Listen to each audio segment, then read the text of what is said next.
Good morning. May I please the court? I'm Daniel Tibbett, Assistant Public Defender on behalf of Adrian Yarbrough. Just asked to reserve 2 minutes for rebuttal.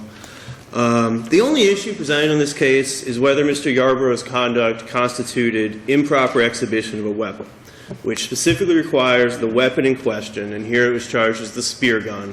So it would require the spear gun to have been exhibited in a rude, careless, angry, or threatening manner. Here there were 2 alleged victims. Leilina Moses. What is the level of review or the standard of review that we apply here?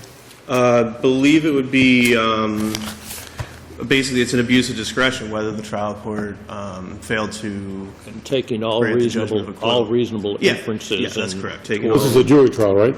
This was a jury trial. Okay. So taking all reasonable inferences in the state's favor.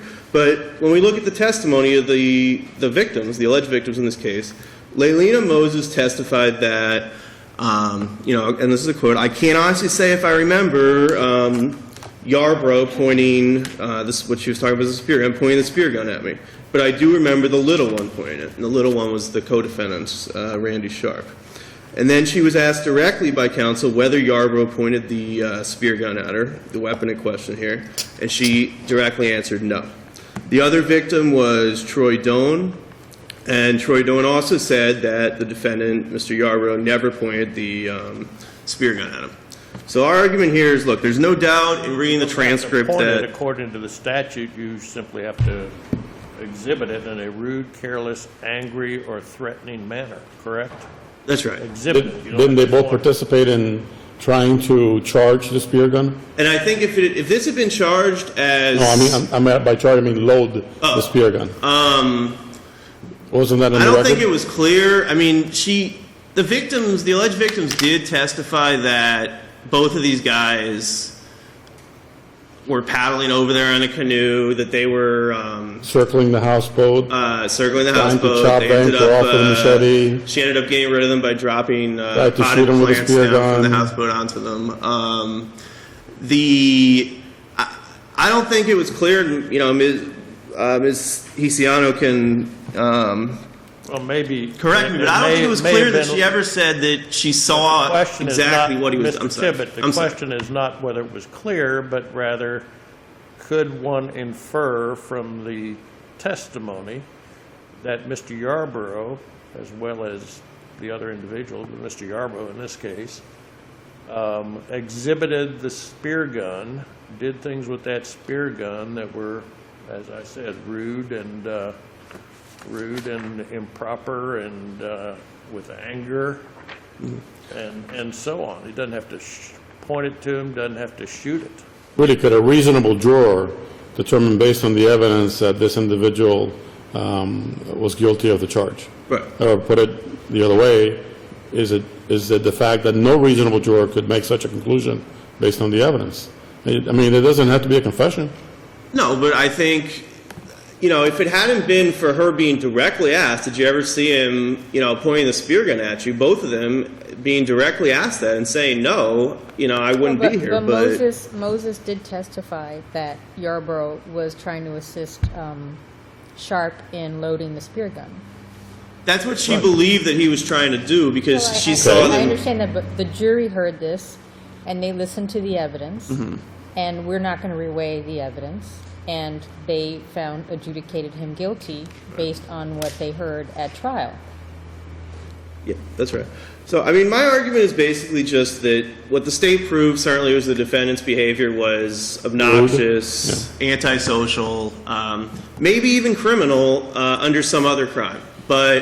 And for instance, he was charged with aggravated assault. If he'd been convicted of that, I think there'd be evidence in the transcript of that. But he wasn't convicted of that. He was convicted of just this crime of improper exhibition. But you have to admit the elements are substantially different. But there are some similarities in the rude display and exhibition of the weapon. But I think when courts are, the legislature made this crime of improper exhibition of a weapon specifically, I think that they're looking to not how are you behaving aggressively or rudely while you happen to have a weapon, but are you specifically using the weapon in an aggressive manner. And there's this MCM case where basically some kids brought... Totally different. totally different. Well, it is factual- different, but it interprets the same statute and it talks about how they have to display the weapon because there the kids brought a gun to school, which obviously had clothing over it and so on, and were trying to conceal it to take it wherever they were taking it. That's MCM. right. That's right, but That's not they this. brought a case. gun to school. The court said, "Look, this is this is basically obviously the behavior that we don't condone, but it doesn't meet the statutory elements." And I think the same conclusion should apply here. So if the court doesn't have any further questions for me, I'll rest on the rest of it. Thank you, Mr. Tippett. Good morning. May it please the Court, Assistant Attorney General Nicole Sian on behalf of the state of Florida. I just wanted to know at the record, transcript page 151, Ms. Moses is asked, okay, you never saw Mr. Yarbrough point the spear gun at you? And she says, yes, sir, off and on, yes, sir, because he tried to get it to fire too. There's also ample testimony that they were holding the spear gun, yelling that they were the Pirates of the Caribbean, that they were going to get her. They were using the machete to try to get onto the boat and the spear gun. There was more than enough here for a jury to determine that they were using, that this was improper extradition because they were not using this in a safe manner. They weren't going spear fishing. It was obvious that they were trying to menace her with the spear gun. If this court has any questions for the state, we rest on our brief. Thank you.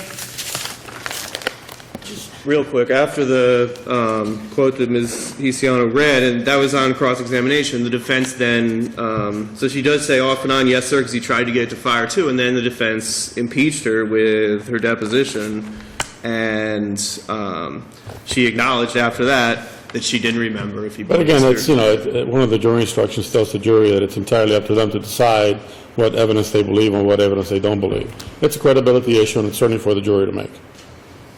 Well, yeah, that's true. But I mean, I still think when she specifically says, I don't remember if he pointed the spear gun at me, there's really no credibility. I mean, that's the only, that's not contradicted. Thank you, Mr. Tibbetts. That's our argument. Thank you. Thank you. Have a good day.